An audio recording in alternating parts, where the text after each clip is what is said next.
السلام علیکم ورحمۃ اللہ وبرکاتہ۔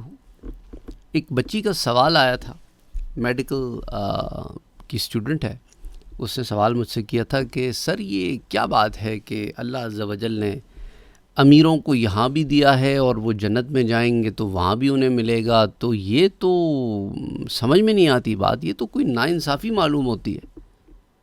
بھئی غریبوں کو یہاں پر غربت ہے تو وہاں پر جو ہے پھر زیادہ ملنا چاہیے، ہے نا؟ اس طرح کے معاملات جو ہے وہ دماغ میں آتے ہیں۔ دیکھیے قرآن کریم کی ایک آیہ مبارکہ جو ہے وہ میں آپ سے ذکر کرتا ہوں۔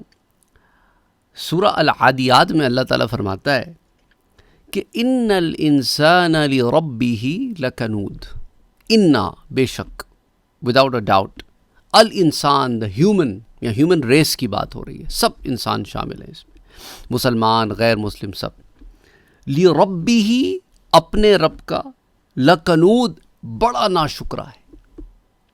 اس کی نظر ہمیشہ ان چیزوں پر ہوتی ہے جو اس کے پاس نہیں ہوتی۔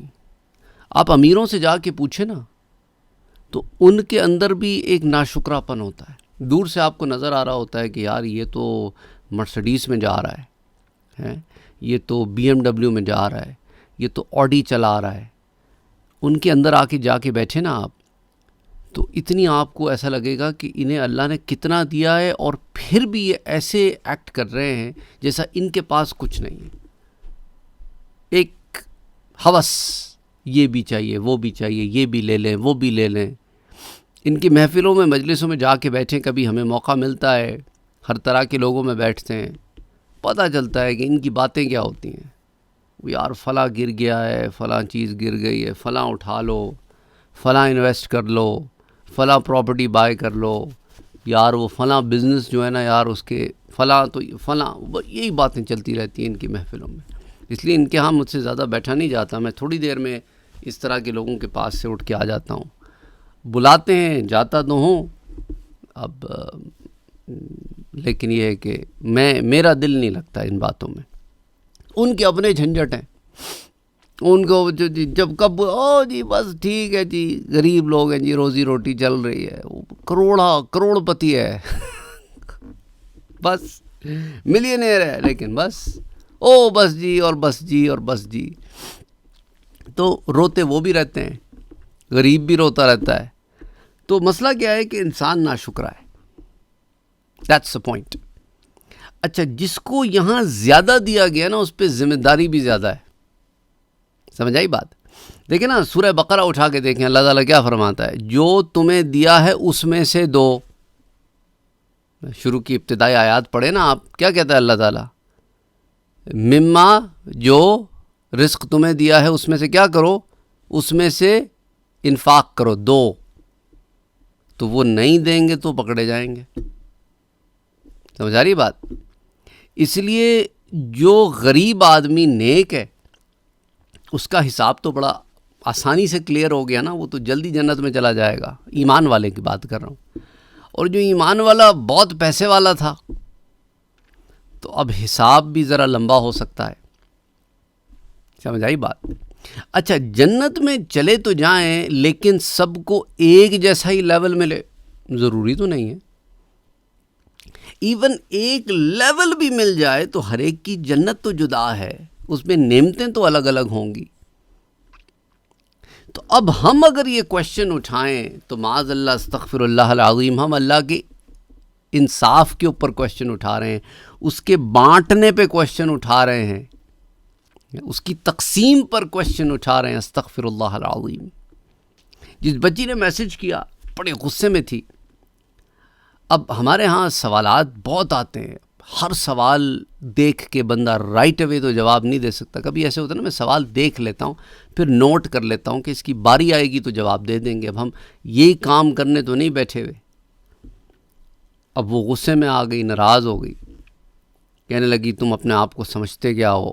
تم سے کسی نے سوال کیا پوچھ لیا؟ 3 دن ہو گئے تم جواب ہی نہیں دیتے، تم کوئی اکیلے رہ گئے ہو دنیا میں؟ تمہیں پتہ نہیں میں کون ہوں؟ میں میڈیکل سائنس کی اسٹوڈنٹ ہوں۔ علم بھی حاصل کرنا ہے اور غرور اور تکبر سے حاصل کرنا ہے، عاجزی اور انکساری سے حاصل نہیں کرنا۔ بیٹا اب محنت کر کے میڈیکل سائنس کے اسٹوڈنٹ آپ بن گئے ہو، بہت اچھی بات ہے، اللہ کامیابی دے. میں نے یہی کہا اسے، میں کہا بیٹا میں جو ہوں نا وہ میڈیکل سائنس کے اسٹوڈنٹس کو پڑھاتا ہوں، آئی ایم اے پروفیسر. میرے پاس یہ میڈیکل سائنس کے بچے بچیاں پڑھنے آتے ہیں. آپ تو میڈیکل سائنس میں آئے گئے ہو تو اتنا جو ہے نا اپنے آپ پر جوانی کا جوش ہوتا ہے. بندہ کہتا ہے کہ جو میں نے کیا نا، میں تو تیر مارے نا، میں تو جھنڈے گاڑے. اپنے اندر تحمل رکھو، عاجزی انکساری رکھو. میں اگر جواب نہیں دے پاتا ہوں رائٹ اوے تو میری مصروفیات ہیں، سوال دیکھ لیا میں نے، اس کو لکھ لیتا ہوں، پھر باری آتی ہے تو جواب دے دیتا ہوں.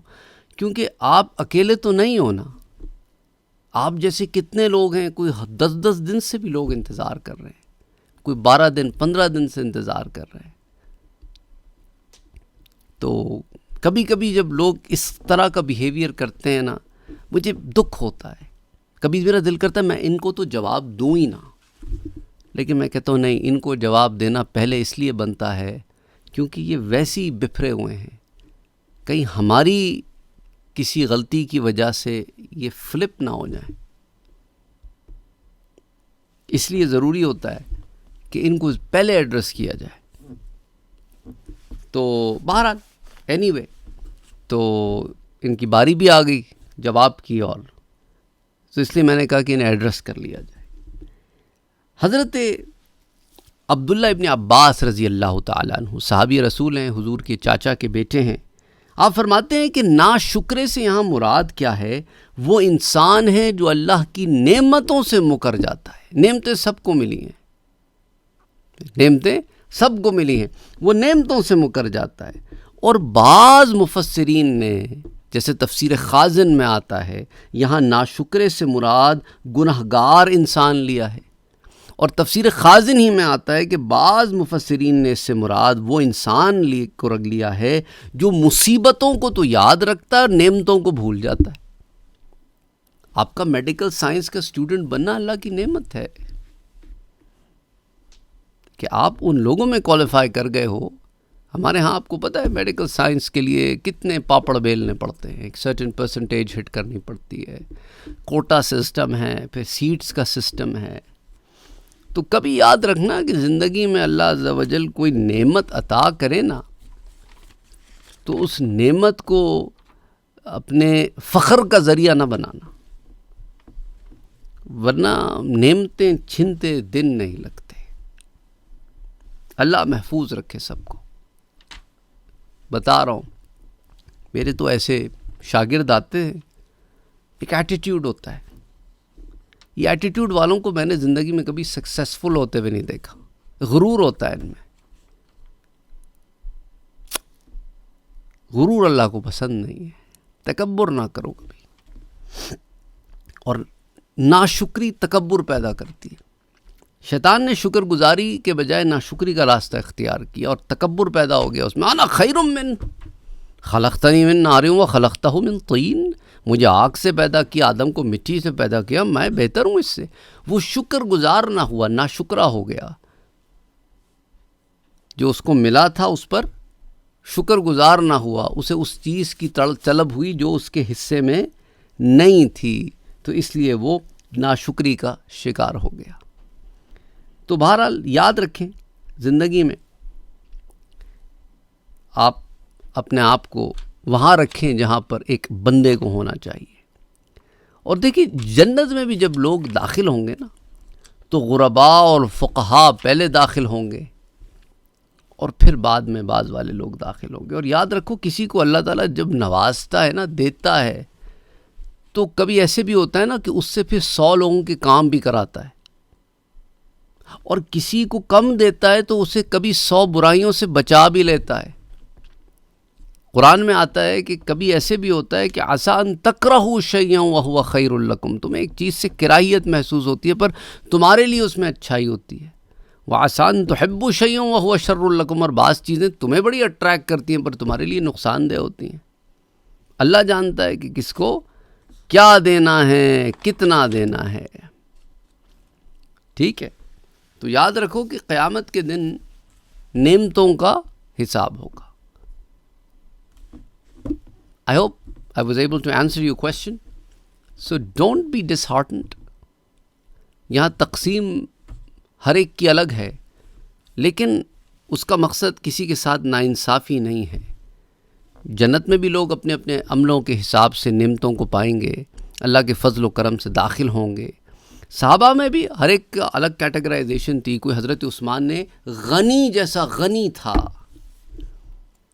تو کوئی حضرت ابو ذر غفاری جیسا بھی تھا. ٹھیک ہے، تو بہرحال حضرت عثمان غنی رضی اللہ تعالیٰ عنہ جو ہے وہ غنی ہوئے تو آپ کو اللہ تعالیٰ نے جود و سخا بھی عطا فرمایا تھا، سخی بھی بہت تھے. anyway بہرحال اپنا اور اپنوں کا بہت خیال رکھیں اور اپنے نفس کو اپنے اوپر حاوی ہونے سے بچائیں. السلام علیکم ورحمۃ اللہ وبرکاتہ.